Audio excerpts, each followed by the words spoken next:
Why did I move here? I guess it was the weather. Es increíble lo mucho que odian este juego. Cuando salió allá por 2013, todo el mundo lo amaba. Es en algún punto durante la locura que sufrió la comunidad estos 10 años sin avisos de nuevo contenido real, más allá del online, donde hay motos voladoras que lanzan cohetes, un batimóvil y misiles nucleares. Típica experiencia de GTA de toda la vida, supongo. Se volvió un poco de moda, quizás por fatiga, quizás por demencia, quizás por motivos válidos, tirarle hate al juego. El mapa de GTA V es muy distinto a todo lo anteriormente visto. En la cuarta entrega ya habíamos visto una reinterpretación HD de Liberty City, más detallada que la de GTA 3, pero el Grand Theft Auto 4 es un experimento distinto. En ese caso, todo estaba hecho para acompañar a la historia, que es ciertamente más lenta, muy buena, pero muy diferente a la idea de GTA que uno tiene en la cabeza.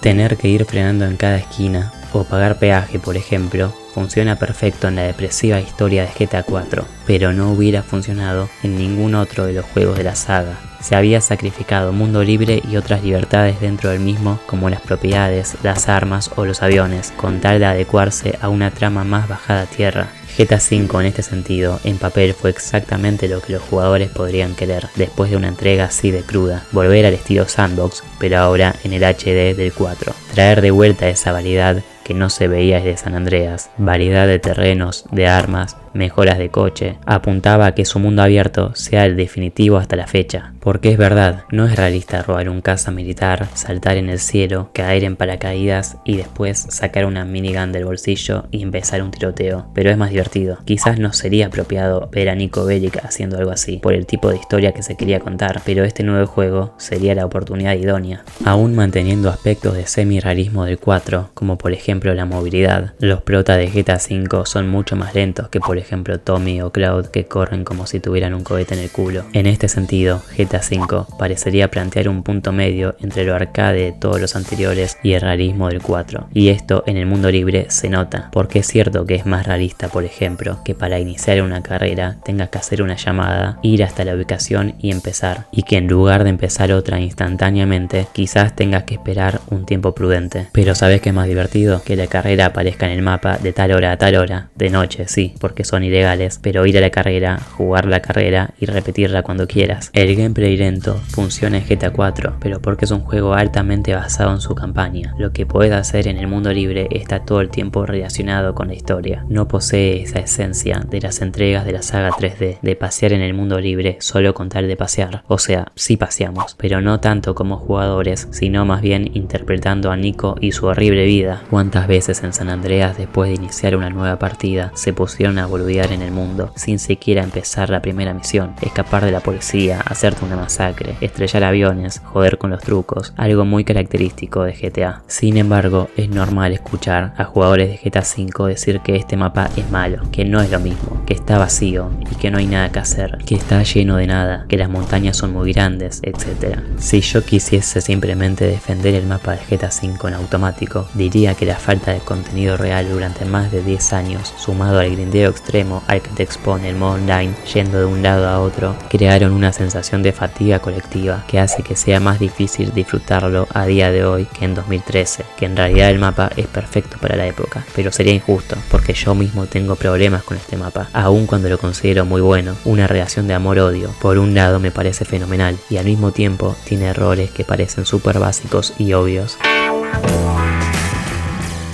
Cuando hablamos de la campaña, las misiones como tal es donde más destaca. Si bien al principio del juego ya empezamos a transitar por esta reversión de los Santos más realista, el momento que a mí me quedó grabado en la cabeza al jugar este juego fue usar a Trevor por primera vez. El juego corta el televisor de la casa de Michael después del primer golpe. ¡Qué feo canta! ¿Que no hay Dragon Ball Z? A un tráiler en Sandy Shores, el cual, si decidiste ir descubriendo este mundo mediante las misiones, parecería quedar literalmente en el medio de la nada. El ambiente en el que se maneja Trevor en sus primeras misiones es diametralmente distinto a los Santos, y esto es genial porque él es diametralmente distinto a Michael y Franklin, al igual que sus misiones. Trevor manda a Wade a los Santos a buscar información de su amigo al que creía muerto, y sin embargo acaba de ver en la tele un golpe con su mismo modus operandi y diciendo las mismas frases cliché de películas viejas, mientras él se encarga de una serie de misiones relacionadas a los Lost por esta zona, que de nuevo se siente como un soplo de aire fresco al lado de todo todo lo que se había visto hasta el momento. No solo en este juego, sino también en el previo. El mapa en el que se sustenta GTA 4 y sus 2 expansiones prácticamente no tiene zonas rurales, y acá estamos, con un loco en el desierto contra este grupo de moteros, y eso que todavía ni siquiera fuimos a esas montañas que vemos desde todos lados. La presentación de Trevor es simplemente increíble. Para el final de estas misiones, Wade vuelve y le tira data acerca de un Michael Townley que coincide con la descripción, así que partimos viaje a Los Santos. Esta es la primera vez que cruzamos el mapa, mientras Trevor va contando un poco de lore y se hace la cabeza sobre cómo sobrellevar esta situación tan particular.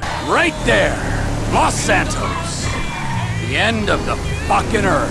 Cada vez que Trevor llega a las colinas y ve lo inmenso de la ciudad, después de como jugadores acostumbrarnos al desierto, se me pone la piel de gallina. So, Michael, this is where dead men come back to life. Oh, mira lo que es el cine. I grieved for you! You were my best friend. Mira lo que es el cine. Y es que en general la extensión del mapa está muy bien tratada a lo largo de toda la campaña. Sí, hay algún detalle con las distancias excesivas, como cuando hay que transportar el camión con los autos durante casi 13 kilómetros a lo largo de todo el mapa, pero los personajes del juego son conscientes de esas cosas. Estos trayectos son tratados como largos. Franklin, por ejemplo, se va a dormir. We got a long way to go. I get hoping. How far is it? And this thing, about 4 hours. Shit, if you alright driving, I'ma catch up on some sleep. Go for it. Y se intenta hacer más llevadero mediante el uso de conversaciones, en este caso entre Trevor y Lamar, en un punto tenso de la historia, donde es sumamente interesante saber qué está pasando por la cabeza del primero respecto a Michael y Brad. Homie, you sound like some bitch he ain't called. I am some bitch he didn't call for 10 years. A esto se suma una secuencia con la policía antes de completar el trayecto, rompiendo la monotonía y haciéndolo parecer más corto. En el golpe a Merriweather, por su parte, se elegí la opción offshore. El chiste es justamente que Trevor los está llevando lejos y los otros dos se quejan. La conversación, a mi parecer, es bastante divertida. Sandy Shores. That's quite a distance. What's with this guy? Man, I didn't realize we was going all the way out there either. I've been told your generation are work shy. Repeatedly, but this is the first time I've seen it for myself. I cannot believe this. The hard-working entrepreneur is getting shit from a guy so lazy he retired in his 30s. And then from this other guy whose sense of entitlement is so strong, he asks how far we had to travel when he's offered a job he ain't even qualified to do.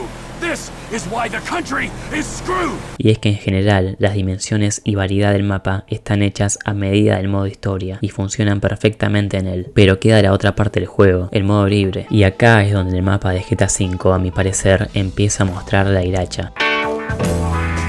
Fuera de la campaña, no es que no haya cosas para hacer, objetivamente las hay. Están los típicos coleccionables, algunos de ellos desbloquean misiones secundarias o vehículos especiales. Hay saltos y pasos bajo el puente, carreras de todo tipo, triatrones, el puticlub y montones de minijuegos que vas a probar una vez sola en tu vida. El golf, el yoga, los dardos, el tenis y la caza. Pero entonces, ¿cuál es el punto que lo condena? Bueno, no diría que es un punto en particular, sino una sumatoria de elementos que juntos contribuyen al desgaste de este mundo. Uno solo de estos quizá no hubiese bastado, pero juntos interactúan entre sí de una forma muy peculiar.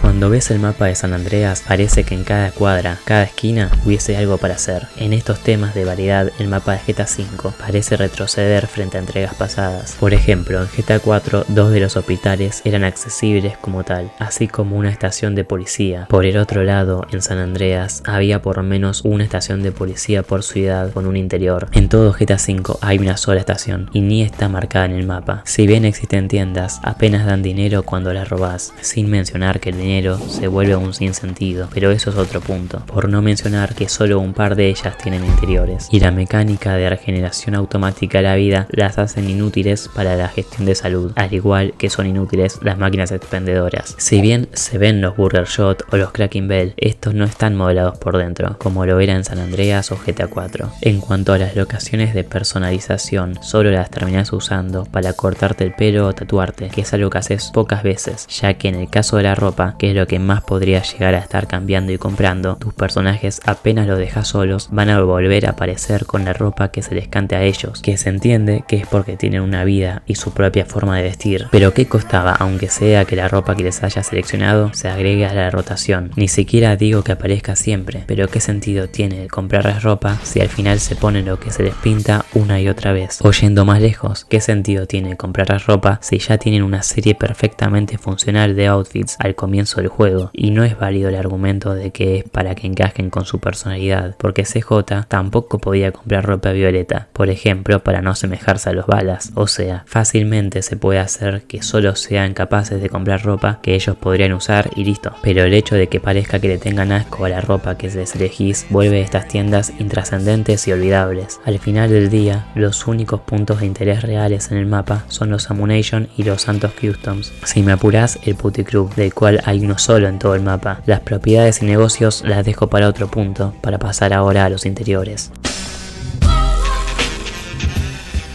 Hablando de ellos, no es una locura como el modo historia está lleno de estos y en el mundo libre escasean tanto. En una misión con Trevor entramos con el auto a un hospital y este está perfectamente modelado. Las cosas que hay dentro hasta tienen físicas. Literalmente lo único que había que hacer era, no sé, acomodar las sillas tiradas en el piso. ¿Qué sentido tiene diseñar y agregar estos interiores al juego, así como forzar a tenerlos descargados todo el tiempo si no los puedes acceder? Encima es un espacio público, no un lugar secreto o algo así. Con esa pequeña recepción bastaba. Lo mismo sucede con el banco en Paleto Bay. En una misión vemos que el interior está modelado. El 98% de este interior, así como está, podría usarse en el modo libre y agregar una función de estrellas al hacer quilombo ahí, similar a la cárcel o la base militar, algo que le dé más vida al mundo libre. Y esta lista es interminable. Las oficinas de Life Invader, la estación del sheriff de Sandy Shores, la fábrica de Kraken Bell, la fábrica de Lester, la fundidora, el frigorífico, la oficina de Solomon, el taller de Simeón. Esas cosas ya están dentro del juego. Son tremendos espacios para tiroteos. Y está bien, algunas serían un sacrificio de verosimilitud, sí, pero la gran mayoría no, como el hospital. Y aun si no fueran verosímiles, tan perjudicial sería, por ejemplo, poder entrar a las oficinas del FIB o a los laboratorios Humane o a Luke Union Depository. ¿No sería suficiente hacer esos puntos extremadamente difíciles y listo? Cosa de no romper con la lógica de las misiones, pero dando lugar a desafíos del mundo libre. La base militar es tan frecuentada por una razón. Entrar y salir es divertido, aun si no puedes guardarte el láser o el tanque que te llegues a robar, por ejemplo. Y en San Andreas podías ir al área 69 a buscar el jetpack y jugar a la infiltración y el tiroteo en espacios cerrados cuando querías. Y era genial, le sumaba vida a un área que en principio estaba vacía. Ahora imagínate si esos puntos del mapa de GTA V reaccionaran aunque sea un poco más. Y estamos hablando de nada nuevo, cosa que ya están dentro del juego. En YouTube está lleno de videos de masacres en la estación de policía, más escape a máximo nivel de búsqueda a modo desafíos. La gente va a estos sitios porque son divertidos, incluso si no puedes conseguir nada, porque ofrecen al mundo abierto una experiencia de jugabilidad emergente y única. Mi tiroteo o mi persecución no van a ser iguales a las tuyas, a diferencia de las misiones en las que algunas parecen estar escritas cual peli, donde es imposible salirse mínimamente del guión. Y esto nos lleva al siguiente punto, la jugabilidad emergente. ¿Qué tal lo hace GTA V? En las misiones, bueno, más o menos, pero se puede dejar pasar, ya que a veces, cuando se quiere guiar una historia en específico, se tienen que forzar ciertos hechos a precio de quitar algo de espontaneidad y libertad al jugador. El modo libre entonces sería el lugar perfecto para dar pie a la jugabilidad emergente, al estilo sandbox. El mundo pone una serie de reglas y estas simplemente interactúan entre sí de formas únicas, ¿no?